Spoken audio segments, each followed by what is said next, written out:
Western London. A warehouse hides Britain's deadliest fake pharmacy. 3 men press pills. Customers think it's Xanax. It's poison. Welcome back to Cold Case Britain. If you're returning, thank you for being here with us. New viewers, subscribe now, hit like, and share this story. Let's examine what happened inside that Acton warehouse unit. This case has no single victim with a name. The victims are scattered across the United Kingdom. People who bought pills online thinking they were safe. People who trusted a brand name on a tablet. People who received parcels containing experimental chemicals instead of medicine. Some may have suffered adverse reactions we'll never know about. Others may have become dependent on substances they didn't choose. The operation ran for years before anyone stopped it. How many pills went out? Millions, potentially. How many people were affected? The number remains unknown. This isn't a murder case in the traditional sense, but it's a case about harm on an industrial scale. Acton Business Centre sits off School Road in West London. Rows of warehouse units house legitimate businesses and storage facilities. One unit displays a sign, Puzzle Logistics Limited. The company was registered in September 2016 with proper documentation. On paper, everything looked legitimate and above board completely. Inside, the reality was entirely different from any logistics operation. This was a hidden pharmaceutical laboratory running at full capacity. Equipment for pressing pills sat alongside containers of bulk chemicals. Boxes of finished counterfeit pharmaceuticals were stacked and ready. The products looked like Xanax, Diazepam, and Valium tablets exactly. They carried Teva branding to make them appear professionally manufactured. But the substances inside were not what the packaging claimed. These were novel benzodiazepine analogs never properly tested on humans. Dichloroetazolum, flubromazolam, bromazolam, flualprazolam. Some had never been seized in the UK before this. The pills were sold through dark web marketplaces exclusively. Customers paid in Bitcoin and other cryptocurrencies for anonymity. Parcels were posted across Britain through the regular postal system. 3 men ran this operation with precision and careful coordination. Alan Valentine, aged 63, from Kingston, the organizer and chemist. Roshan Valentine, aged 39. Alan's son and co-manager of operations. Kunal Patel, aged 40. Childhood friend handling courier and distribution. Together, they manufactured pills that mimicked legitimate pharmaceutical products perfectly. They sold them to customers who believed they were genuine. They made millions of pounds from the operation over years. The laboratory operated hidden behind a logistics company's legitimate facade. Nobody suspected what was happening inside that ordinary warehouse unit. Not the neighboring businesses, not the property management company, not customers waiting for parcels to arrive in the post. The operation was sophisticated, organized, and designed for long-term sustainability. It required technical pharmaceutical knowledge to press convincing counterfeit tablets. It required understanding of chemistry to work with novel compounds. It required digital expertise to operate on dark web marketplaces. It required operational security to avoid detection for years. The Valentine father and son provided the pharmaceutical expertise completely. Patel provided the physical distribution network across the country. Together, they created Britain's largest counterfeit pharmaceutical operation at the time. But patterns emerge. Surveillance reveals routines. Systems eventually show their weaknesses. The investigation didn't begin in London at all originally. It started thousands of miles away in Arlington, Virginia, United States. The DEA monitors dark web marketplaces for illegal pharmaceutical sales. This isn't casual observation. It's systematic digital surveillance and analysis. They track vendor accounts, transaction volumes, and customer review patterns. Sophisticated software analyses, cryptocurrency flows, and shipping pattern data continuously.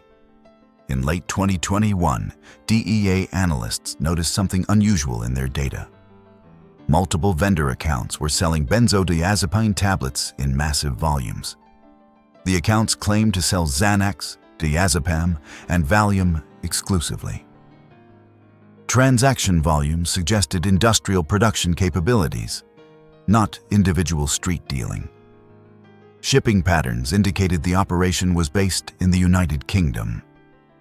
The DEA doesn't have jurisdiction in Britain to investigate directly. But international law enforcement partnerships exist for exactly this purpose. Intelligence sharing agreements allow agencies to cooperate across borders effectively. The DEA compiled their findings into a comprehensive intelligence package. Vendor account details, transaction patterns, estimated volumes, cryptocurrency wallet addresses. Everything that had triggered their attention got documented and shared. They passed the package to Metropolitan Police in London. January 2022. Met Police received the American intelligence and began work. The case was assigned to the cybercrime unit specifically. These weren't regular officers. These were digital investigation specialists completely. Officers trained in blockchain analysis and cryptocurrency tracking methods extensively. People who understood how to operate in both digital spaces and physical ones. They began with the dark web accounts flagged by DEA. Monitoring sales in real time, documenting every transaction that occurred, recording which accounts were active and what products they offered. Multiple accounts, all selling similar benzodiazepine products to British customers. All claiming to ship from the UK postal system domestically, all accepting Bitcoin or cryptocurrencies for payment exclusively. All posting parcels through Royal Mail or private courier services.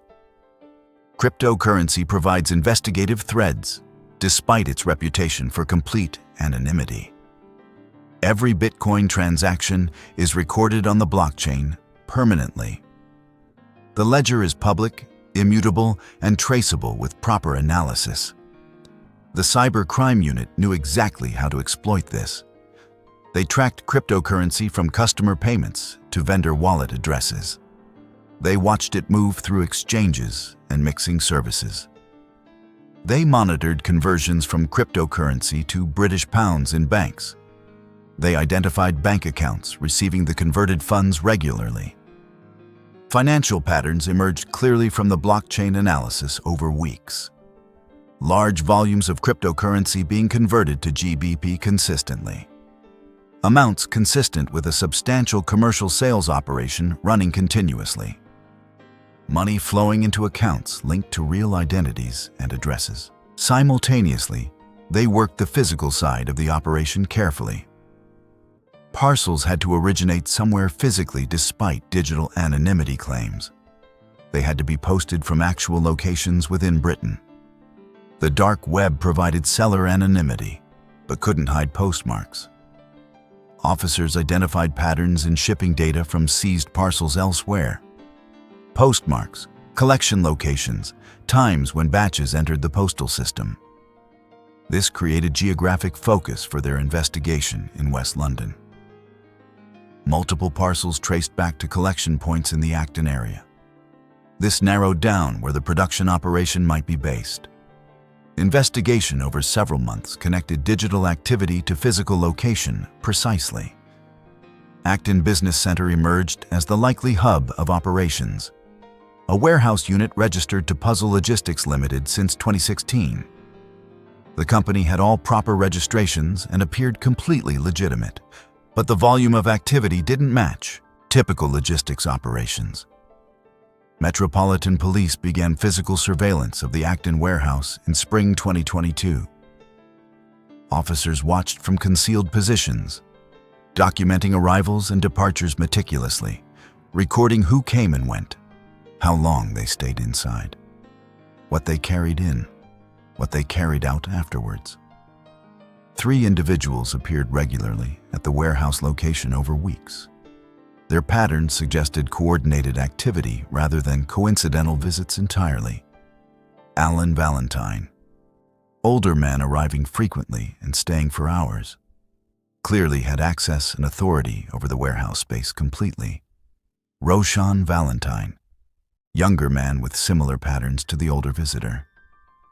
Investigation revealed the family connection, father and son working together. Kunal Patel, third regular visitor with different patterns from the Valentines. His visits were shorter, but they followed a distinctive routine.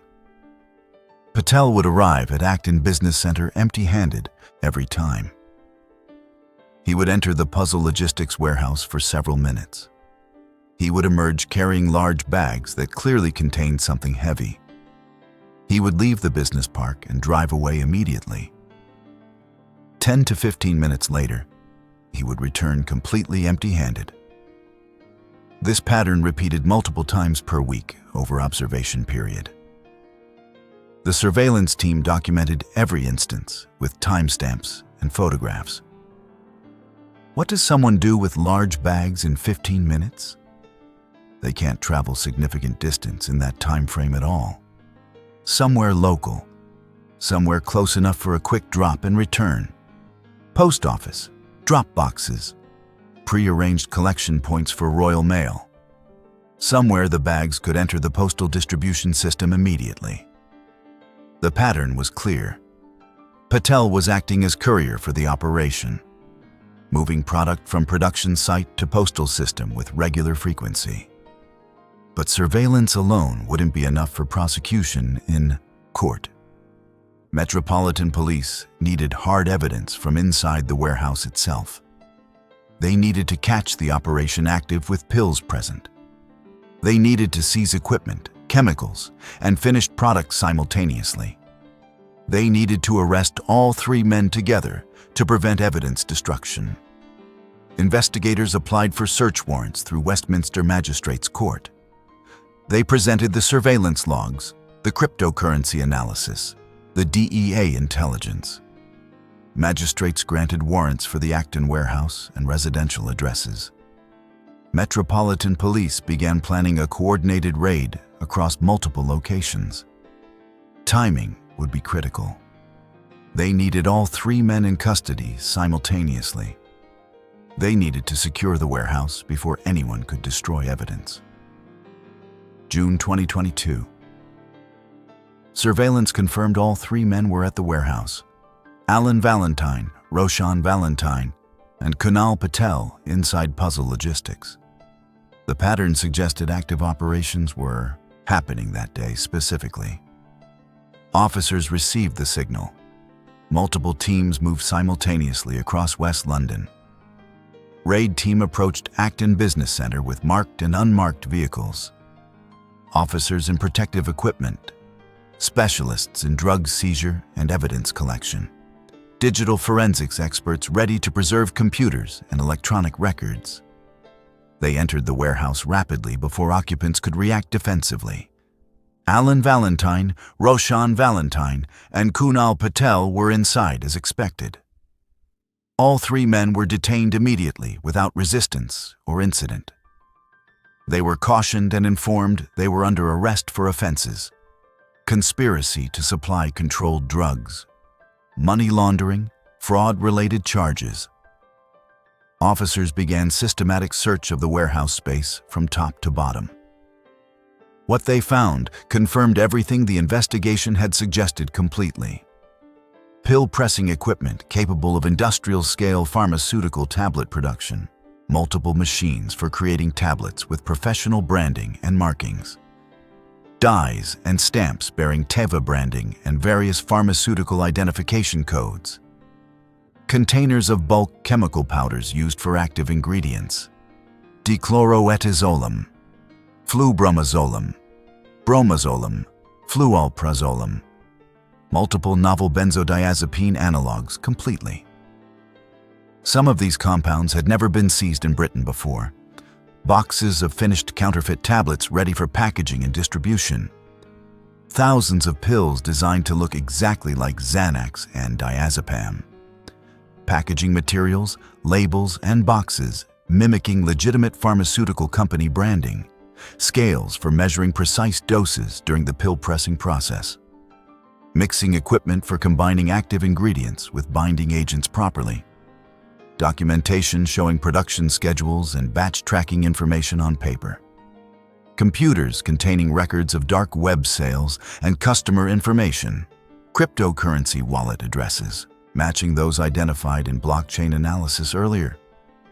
Financial records showing conversions from Bitcoin to British pounds regularly.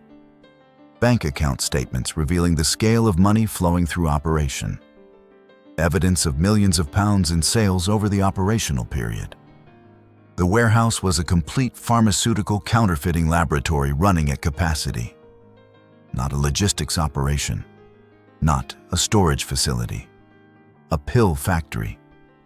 Officers photographed everything before beginning the evidence collection process meticulously. Digital forensic specialists imaged hard drives to preserve electronic evidence completely. Drug seizure teams packaged the chemicals according to hazardous materials protocols. The quantity of finished pills seized ran into hundreds of thousands. Additional searches at residential addresses recovered more evidence and documentation. Computers, phones, financial records, and notes about the operation structure. Roshan Valentine's residence contained records linking him to puzzle logistics directly. Alan Valentine's residence contained pharmaceutical reference materials and chemical documentation. Kunal Patel's residence contained postal records and customer address information. Each piece of evidence strengthened the prosecution case being built. Metropolitan police also traced the money flow from sales to accounts. Cryptocurrency exchanges provided transaction records under court order for investigation. Banks provided statements showing where the converted funds went afterwards. The financial trail showed millions flowing through the operation over years. Some money went to personal accounts. Some was reinvested in production. The operation was profitable enough to sustain itself and enrich participants. After the arrests, forensic analysis of the seized pills began immediately. Laboratory testing confirmed what investigators suspected from the beginning completely. The pills contained novel benzodiazepine, novel analogs, not the substances labeled. Xanax pills contained flualprazolam instead of alprazolam as customers expected. Diazepam pills contained dichloroetizolam instead of legitimate diazepam compound completely. Valium pills contained bromozolam instead of the expected diazepam formulation. These weren't just fake pills. They were experimental compounds entirely. Substances that had never been properly tested for human consumption. Substances with unknown long-term effects and unpredictable potency levels. Substances that could cause harm beyond what traditional benzodiazepines produce. Customers believed they were buying tested, known pharmaceutical products safely. Instead, they received research chemicals pressed into professional-looking tablets. The scale of potential harm was enormous across thousands of customers. People taking substances they didn't consent to or understand at all. People potentially experiencing adverse reactions without knowing why it happened. People possibly suffering dependency on compounds with unknown withdrawal profiles. The investigation revealed this had been operating since at least 2016. 6 years of production. 6 years of distribution across Britain. 6 years of customers receiving experimental chemicals disguised as medicine. Interview process began after arrests with all 3 suspects separately. Alan Valentine claimed pharmaceutical qualifications during his police interview sessions. He stated he was a doctor with proper training and knowledge. Police investigated these claims thoroughly through professional registration checks immediately. No record existed of Alan Valentine registered as doctor in Britain. No pharmaceutical qualifications could be verified through legitimate institutions at all. His claims appeared fabricated to justify his knowledge of pill pressing. Whether he had informal training or self-taught expertise remained unclear entirely, but he definitely had technical knowledge sufficient to create convincing counterfeits. Roshan Valentine provided no comment interviews throughout the police questioning process. Standard legal advice for suspects: say nothing. Let prosecution prove their case. His involvement was evident from surveillance and evidence at warehouse anyway. Kunal Patel also provided no comment interviews during initial questioning sessions. His role as courier was documented through weeks of surveillance footage. The pattern of bag collections was impossible to explain legitimately. All three men were charged formally and remanded in custody. The evidence was overwhelming. The prosecution case was extremely strong. If you're still watching, comment, "I'm still watching."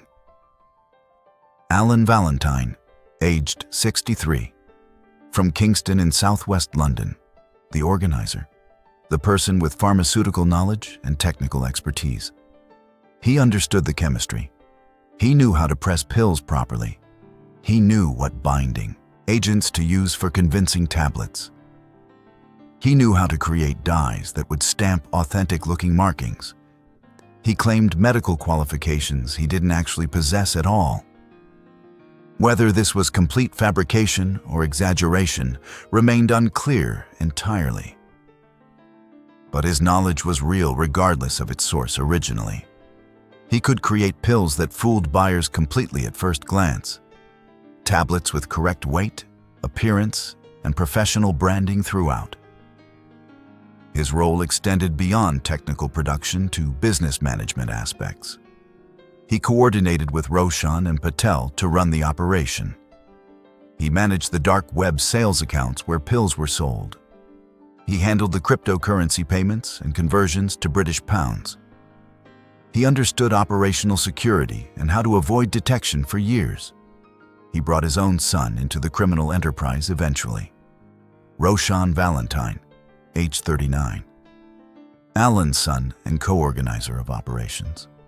The decision to involve family changes the nature of criminal enterprise. This wasn't just business partners choosing crime together voluntarily initially. This was a father recruiting his son into pharmaceutical counterfeiting. We don't know when Roshan became involved in the operation. Was he there from the beginning when puzzle logistics started? Was he recruited later after the operation proved profitable?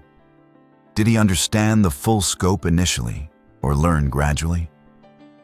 By the time Metropolitan Police identified the operation, Roshan was deeply involved. Not peripheral, not casual. Core participant in daily operations completely. He spent substantial time at the Acton warehouse alongside his father. He participated in production. He managed quality control of pressed pills. He ensured tablets looked authentic enough to deceive customers entirely. He worked the business side with Alan, managing accounts and sales. Father and son running a family business in the darkest sense. Not a restaurant, not a shop, a counterfeit pharmaceutical laboratory. The family relationship added complexity to the criminal dynamic entirely. Shared loyalty, shared financial interest, father's influence over son's choices. Kunal Patel, aged 40, childhood friend of the Valentine family. Friendships create trust in ways business relationships cannot match entirely. Patel had known the Valentines for years before the operation. That history made him reliable in ways a hired courier couldn't be. Someone Alan and Roshan could trust not to talk or steal. Someone who wouldn't compromise the operation through carelessness or betrayal. Patel's role was different from the technical production side completely. He handled physical distribution, the movement of finished product to customers, the connection between Acton Laboratory and buyers across the United Kingdom. His pattern was documented extensively through Metropolitan Police surveillance over weeks. Arrive at Acton Business Center. Enter puzzle. Logistics warehouse empty-handed completely. Emerge carrying large bags, clearly containing parcels for posting immediately. Leave the business park and drive to nearby postal collection points. Return empty-handed within 10 to 15 minutes every single time. This pattern repeated multiple times weekly throughout the surveillance period. He was the courier, the person who moved millions of pills from production site to postal system to customers nationwide regularly. His role was essential to the operation's success over the years. Without reliable distribution, the pills couldn't reach customers safely or consistently. Motive for all three men appeared straightforward and entirely financial. The operation generated millions of pounds over 6 years of activity. Cryptocurrency sales converted to British pounds deposited in their accounts. Money from customers who believed they were buying legitimate pharmaceuticals safely. The profit margin on counterfeit pills is enormous compared to costs. Bulk chemicals cost relatively little. Pill pressing equipment is a one-time expense. Packaging materials are cheap. Postal costs are minimal per parcel sent. But selling pills as Xanax or Diazepam generates significant revenue per unit. Multiply that by thousands of pills sold weekly for years running. The financial incentive was substantial enough to justify the criminal risk. How were they caught? Through pattern recognition across digital and physical domains. The DEA noticed unusual transaction volumes on dark web marketplaces initially. Metropolitan police tracked cryptocurrency flows through blockchain analysis over months meticulously. They identified the geographic origin of parcels through postal system data. They conducted physical surveillance, documenting the regular courier pattern repeatedly. They built overwhelming evidence before executing coordinated raids simultaneously in June 2022. Alan Valentine caught by his own technical expertise and business records. Roshan Valentine caught by surveillance, placing him at the warehouse regularly. Kunal Patel caught by documented pattern of bag collections and deliveries. All three caught by the accumulated evidence from digital and physical investigation. June 2022. All three men arrested at Acton Business Center simultaneously. Alan Valentine, Roshan Valentine, and Kunal Patel taken into police custody. They were charged with conspiracy to supply controlled drugs across Britain. Additional charges of money laundering and fraud related to pharmaceutical counterfeiting. All three remanded in custody pending trial at Crown Court level. The prosecution built their case through summer and autumn of 2022. Evidence gathered from warehouse raid, surveillance footage, financial analysis, digital forensics, laboratory testing of seized pills confirmed novel benzodiazepine analogs throughout. Customer records showed thousands of sales across the United Kingdom entirely. The scale of the operation became clearer during case preparation completely. Millions of pounds in sales, hundreds of thousands of pills distributed. 6 years of continuous operation before detection and arrest, finally. Defense solicitors reviewed the evidence and advised their clients accordingly throughout. The evidence was overwhelming. Conviction was virtually certain at trial. Guilty pleas would reduce sentences compared to conviction after trial. All three men eventually pleaded guilty to the charges against them. Alan Valentine pleaded guilty to conspiracy to supply controlled drugs. Roshan Valentine pleaded guilty to conspiracy to supply controlled drugs. Kunal Patel pleaded guilty to conspiracy to supply controlled drugs. All three also pleaded guilty to money laundering charges related to operations.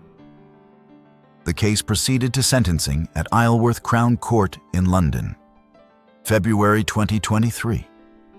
Sentencing hearing began with prosecution outlining the case facts, the scale of the operation, the sophistication of the counterfeiting process, the use of novel substances never properly tested on humans before, the deception of customers who believed they were buying legitimate medicine, the potential for harm across thousands of users over 6 years. Prosecution emphasized this was industrial-scale pharmaceutical fraud with serious consequences. Defense barristers presented mitigation for each defendant in turn carefully. Alan Valentine's defense emphasized his age and lack of previous convictions.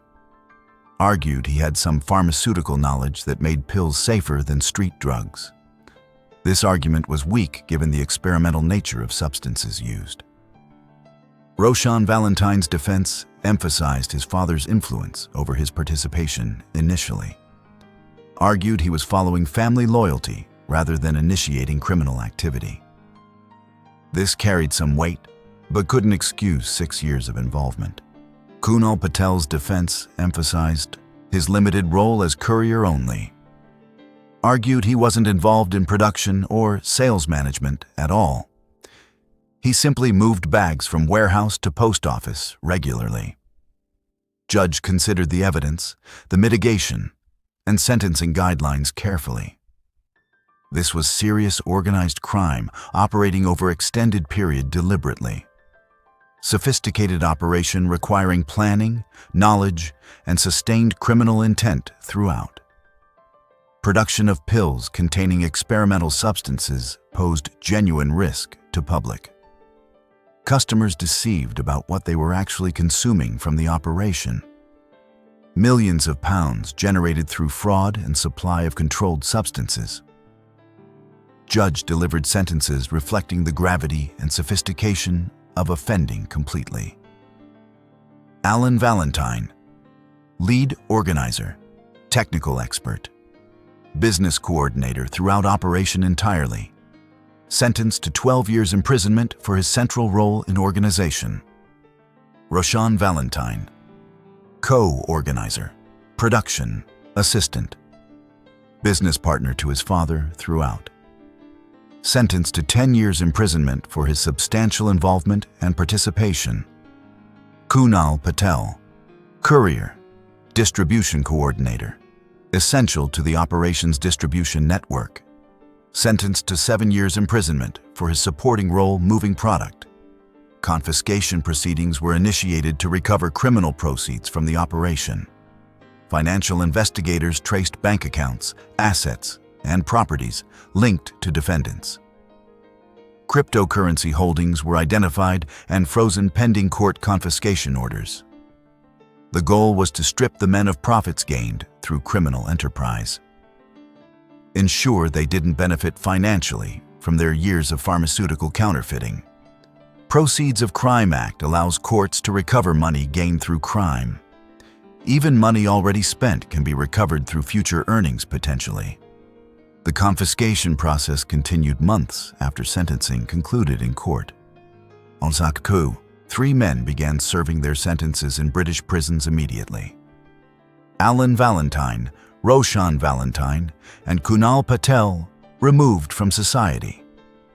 Unable to produce counterfeit pills, unable to deceive customers further completely, unable to profit from experimental chemicals disguised as legitimate medicine anymore.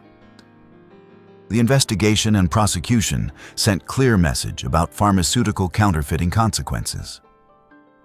Metropolitan Police Cybercrime Unit demonstrated capability to track dark web operations. From American intelligence to blockchain analysis to physical surveillance to arrest. International cooperation worked. Digital investigation techniques proved effective against cryptocurrency anonymity. Physical patterns eventually revealed even sophisticated criminal operations over time, inevitably.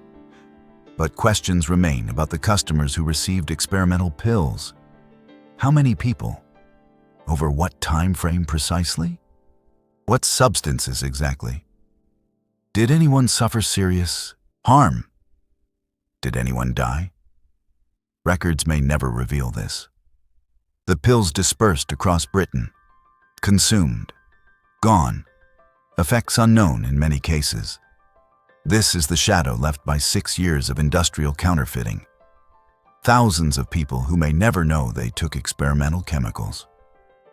People who thought they were buying tested, safe, legitimate medication online. People who received novel benzodiazepine analogs instead, without their knowledge or consent.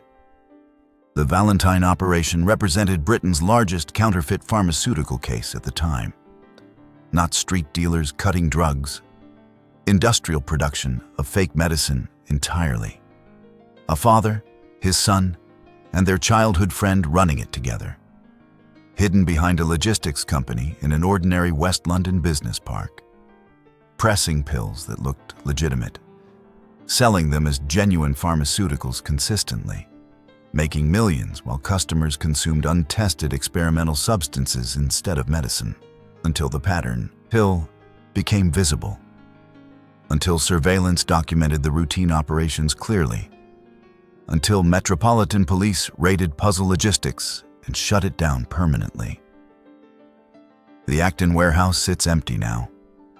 The pill presses are gone. Subscribe now if this story mattered to you at all. Hit the like button and share this with someone who'll listen. Thank you for watching. More cases coming soon on this channel.